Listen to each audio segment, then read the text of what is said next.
Hello and welcome to the 80s Movie Podcast. I'm your host, Edward Havens. Thank you for listening today. If you are a subscriber to the show and you're hearing this episode around the time of its release, you may be wondering what happened to the brief history of the Nightmare on Elm Street episode that I promised last week. It's still going to be released next. But while I was working on that episode and mapping out the remaining episodes for 2022, I couldn't stop thinking about a recent post I saw on Twitter asking for help for filmmaker Amos Poe, who was recently diagnosed with a rare aggressive cancer that has left him too weak to continue working. I wanted to do more than just donate to the GoFundMe page set up to help him with his care, so I decided one other thing I could do was to do a quick episode to introduce you to Amos Poe, explain why he was an important part of 1970s and 1980s cinema, and hope that once you learn about the man and his work that you, too, might be willing to chip in a few dollars to help him live the best life possible for the remainder of his time on this plane of consciousness. I've actually been considering a small series about the lesser-known New York City filmmakers that came up in the 1980s and the films that they were making, like Alan Moyle and his film Times Square with Trini Alvarado and Tim Curry. But now that I know what's happening with Amos Poe, I wanted to get to him right now. Born in Tel Aviv in 1949, Amos Poe would become one of the main figures of the no-wave cinema movement, which grew out of the bustling East Village music and art scene, a creative cinematic feast which paralleled the punk music explosion happening at the same time. No-wave filmmakers employed a stripped-down style of guerrilla filmmaking which emphasized dark and edgy mood and unrehearsed immediacy above many other artistic concerns. Along with Poe, no-wave filmmakers like Jim Jarmusch, Abel Ferrara, Lizzie Borden, Beth B., Sarah Driver, Susan Seidelman, and Charlie Ahern, amongst others, would embrace B-movie genres, the avant-garde, and the French New Wave to create a fresh, vibrant American cinematic art. In fact, of all of the filmmakers who would come out of the no-wave cinema movement, it would be Amos Poe, who would be considered by many film historians and filmmakers of the day to be the father of modern American independent cinema, the John Cassavetes of his time. Poe's first feature film, The Blank Generation, named after punk icon Richard Hell's seminal song, would capture such musical artists as Blondie, the Ramones, Patti Smith, Talking Heads, and television before they broke into the mainstream. Not only is the filmmaking and the music as raw as punk should be, the film is also an amazing encapsulation of mid-70s New York City and clubs like The Bottom Line, CBGB's, and Max's Kansas City that someone like me would never get the chance to visit in its heyday. To say the film wasn't released so much as escaped would be an appropriate turn of phrase. After having its premiere at CBGB's in 1976, the film would play mostly midnight shows in college towns. It would never become a hit film in any sense of the word, and today, the film can be rather hard to find. And should you find it, viewing it could be maddening, because filming was done with mostly 16mm cameras without sound, and the sounds used were from cassettes and other recording devices that weren't always in sync with what was being seen on screen. It can be discombobulating for some viewers. Poe has claimed that not trying to sync sound and picture was a deliberate artistic choice. Shortly after completing The Blank Generation, Poe would start to make his first dramatic narrative, Unmade Beds, an homage to the French New Wave in general and Jean-Luc Godard's Breathless specifically. Duncan Hanna plays Rico, a photographer in New York City who is also living in Paris during the late 1950s. In Paris, Rico thinks he's a gangster and he uses his 16mm camera like a gun, which he loads with quote-unquote bullets of film in order to capture a reality that complements his fantasy. When Rico falls in love with Blondie, played by the lead singer of Blondie, Deborah Harry, his worlds start to fall apart. Like The Blank Generation, it wouldn't get much of a release in 1978 and remains pretty much a curiosity for Deborah Harry fans. Duncan Hanna and Deborah Harry would also appear in small roles in Poe's next movie, The Foreigner.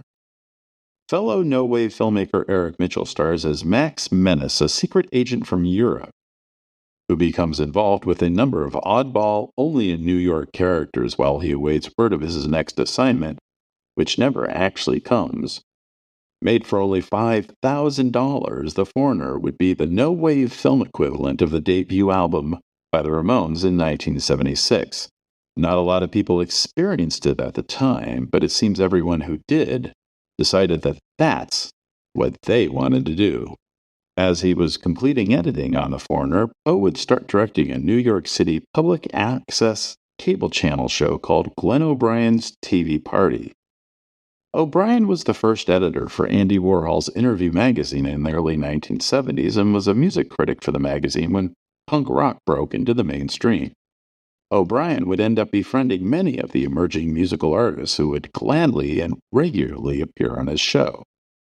Chris Stein, the guitarist and co-founder of Blondie, was O'Brien's regular co-host, and for the 4 years the show ran, one could regularly see acts like Blondie, The Clash, Klaus Nomi, and David Byrne from Talking Heads performing songs they were still working on before they would release them publicly.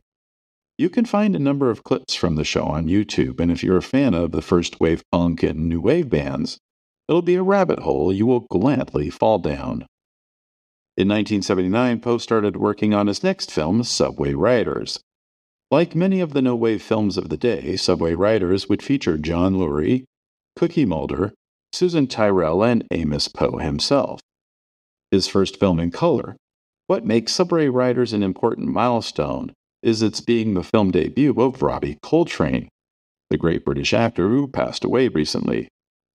It would make other films like Flash Gordon that would get released first, but it was Amos Poe who gave the actor best known as Hagrid from the Harry Potter movies his first break in the film industry. At the start of the film, Poe's character is seen rejecting an offer to sell a script of his to a Hollywood studio. By the way, that tidbit will be ironically important in a little bit. Poe's character is a schizophrenic saxophone player who, after playing his horn on various subway lines, lures some characters to deserted spots in the city with his music only to shoot them down. Oh, and from time to time, John Lurie becomes a saxophonist. It's a little complicated to explain. Coltrane plays the New York City police detective trying to solve the bizarre series of murders. Highly stylistic with heavy color tinting of the images in deep reds and cold blues to highlight the mood of specific characters at that moment in the film, Subway Riders would again hardly be seen outside of the Big Apple when it was released in 1981, but it would serve as his calling card for his first step out of his no-wave comfort zone. Originally titled New York Avenue D, Alphabet City would be Amos Poe's first movie to be shot in 35mm film. It would be his first movie produced by a distributor, in this case Atlantic Releasing. It would be his first film with recognizable name actors, and it would be his first film that he would be hired to make for someone else. Vincent Spano, who had already starred in John Sayles' Baby It's You in 1983, would be cast as Johnny, a working-class Italian-American from the neighborhood in the Lower East Side of Manhattan where the film takes its name from.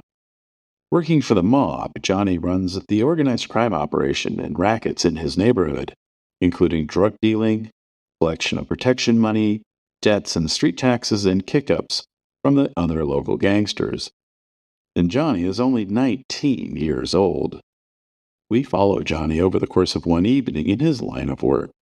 With his friend Libby, one of his coke dealers, Johnny plans the arson of a local tenement building, but there's one slight problem. The building he is expected to torch is his childhood home, and his mom and sister still live there. So Johnny has to decide, is he going to burn the building down and risk the lives of his mother and sister, or is he going to break off from the mob, who is holding his girlfriend and their newborn child as insurance to make sure that he completes the job? The great Michael Winslow plays Libby, while Jamie Gertz plays Johnny's sister, and Kate Vernon, the daughter of Animal House's Dean Warmer, John Vernon, makes her film debut as Johnny's girlfriend. Alphabet City would begin production in and around the titular neighborhood on October 10, 1983, for 3 weeks of mostly night shooting. For Spano, it was cool not only to be the lead, on which the movie was built around, but also for the car that Poe was able to get to be Johnny's wheels, a 1983 Pontiac Trans Am 25th Anniversary Daytona 500 edition, of which only 2,500 were ever made. One thing Poe wasn't happy about at the time was the producer's choice of Nile Rodgers to create the music for the movie. Rodgers, then as now, was the legendary guitarist, composer, and producer who had created a number of the greatest songs of the 1970s and 1980s, first with his band Chic, and then for artists like the B-52s, David Bowie, Duran Duran, and Madonna. Rodgers had actually been hired to score the film before Poe was hired to rewrite the script and direct it. And Rodgers' disco and funk-tinged score bothered Poe for many years, although he would admit years later that it did work for the film. By 1984, Atlantic Releasing had been in the film industry for a decade, having released nearly 50 films, but they would not achieve anything resembling a hit film until 1983, when they would release Martha Coolidge's Valley Girl, featuring Nicolas Cage in his first major role, into theaters. 1984 would be a very good year for Atlantic Releasing, their best to date, with films like Michael Radford's timely version of George R. R. Wells' 1984 and the Tom Eberhardt zombie sci-fi horror comedy Night of the Comet. Opening in 321 screens, Alphabet City would gross $1.17 million in its first weekend, putting it in 12th place on the box office charts. It would be the lowest of the 5 new openers that weekend in terms of actual gross, but second only to Cannon Films' Breaking in per-screen average. It would actually do better per screen than fellow first-week opener 16 Candles. But also, to be fair, the vast majority of that $1.17 million gross came from the movie's hometown audience. Although its 73 theaters would only represent 22.7% of houses playing the film, its $618,000 worth of ticket sales would represent 53% of the overall box office score. In its second weekend of release, the film would lose 10% of its first-week theaters and 43% of its ticket sales, finishing with just $667,000. These weren't necessarily bad numbers, but for some reason, Atlantic didn't report third weekend grosses. But they would report the fourth weekend grosses, which happened to be Memorial Day weekend, one of the busiest weekends of the year. It seemed everyone was going to the movies that weekend. Indiana Jones and the Temple of Doom would set a new first weekend record with a $42.3 million gross over the 4-day holiday weekend. And numbers were vastly up for practically every movie in theaters that weekend, including Alphabet City, which would gross $1.26 million from 313 screens. And then Atlantic stopped reporting on the film, giving a final gross of $7.04 million. It would be the highlight of Amos Poe's directing career. It would also be the last Amos Poe movie of the decade, but it wasn't for lack of trying. While he worked on a number of screenplays, several of which would be sold to the likes of Columbia Pictures, 20th Century Fox, and the Weintraub Company, Poe would hire himself out as a director for music videos. He didn't care who he worked for, being equally at ease with Animotion, Anthrax, Bob Dylan, New Order, Juice Newton, or Run DMC. In 1986, it looked like Poe would finally get the break of a lifetime. David Putnam, the Oscar-winning producer of Chariots of Fire, had been hired as the president of Columbia Pictures in the fall of 1986. I'm not going to go into too much detail into Putnam's time at Columbia here because I did a 4-part series about Putnam's time at Columbia 2 years ago, and it's still to this date the crowning glory of this podcast. Well worth a listen if you're into the behind-the-scenes machinations of a major studio. Poe had written a screenplay called Rocket Gibraltar about a retired Hollywood screenwriter who brings his entire family together to his estate on Long Island for his 77th birthday. Poe had come up with the title in 1980, knowing that one day he would write a screenplay using it as a title, even if he didn't know at the time what the movie would be about. That would come to him in 1985 while on vacation in the Hamptons. The script would come together pretty quickly, and Putnam was willing to give the cult director $3 million to make his mark on the big leagues. And Poe would assemble an enviable cast for his movie, getting Burt Lancaster to play the family patriarch, Susie Amos, Patricia Clarkson, Francis Conroy, and John Glover as his children, and Sinead Cusack, Bill Pullman, and Kevin Spacey as their spouses. During the celebrations, the writer's health begins to fail, and he informs his family that it's his wish to be sent off to the next realm via a Viking funeral. His kids are caught up in their own drama, so it'll be up to the writer's grandchildren, played by Macaulay Culkin and Sarah Rue in their film debuts, to carry out the old man's wishes. Production on Rocket Gibraltar would begin on August 4, 1987, but after 3 weeks of shooting, Putnam would dismiss Poe from the production. At the time, it was chalked up to the old standby, quote-unquote, creative differences, but at the time of the film's release in September 1988, it would be revealed that Poe had gone too far over budget, with less than half the film shot. Lancaster would suggest director Daniel Petrie to take over the film, as the pair had almost worked together a couple years earlier on a project that ended up being canceled due to financing difficulties.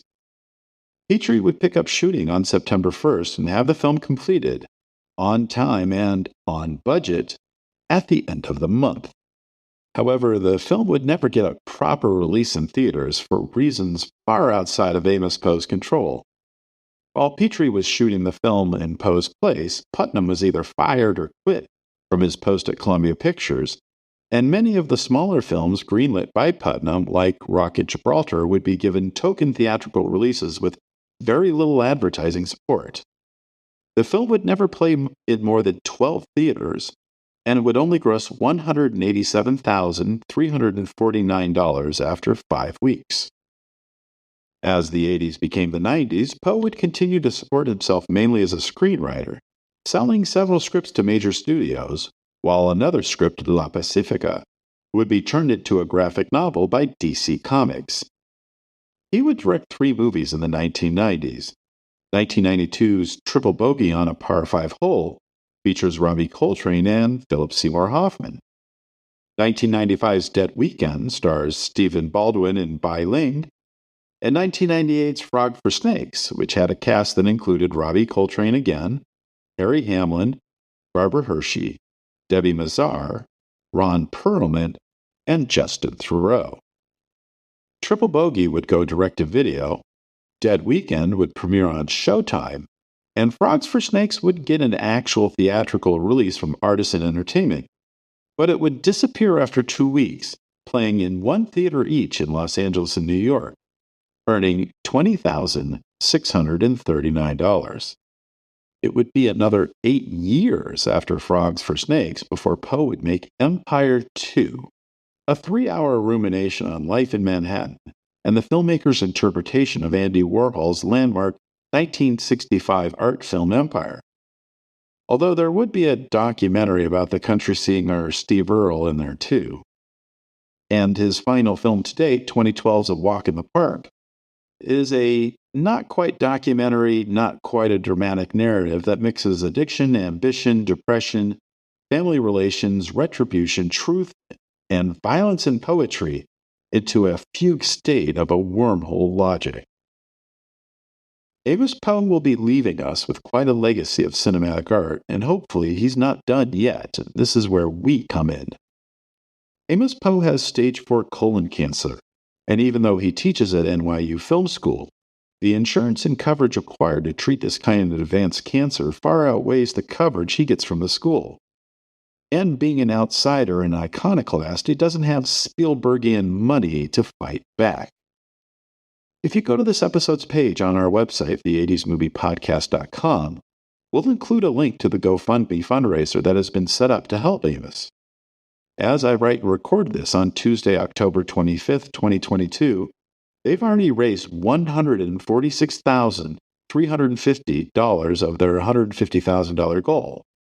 One organization, the Writer Road Foundation, founded by photographer Richard Prince, has donated $50,000 to help Amos, while more than 550 others have also contributed what they can. The GoFundMe page has been keeping everyone up to date on what's been going on, and just a few hours ago, as I write this, they believe they've found the best doctor and hospital for Amos's treatment. So if you're a fan of underground cinema, of pop art, or of independent cinema in the 1980s, Amos Poe is your friend, and he needs your help. Thank you for joining us. We'll talk again in a couple days when episode 90, A Brief History of the Nightmare on Elm Street series, is released. Remember to visit this episode's page on our website, the80smoviepodcast.com, for extra materials about Amos Poe and his movies we covered on this episode, as well as a link to the GoFundMe page where you can make a donation to help this iconic filmmaker in his time of need. The 80s Movie Podcast has been researched, written, narrated, and edited by Edward Havens for Idiosyncratic Entertainment. Thank you again. Good night.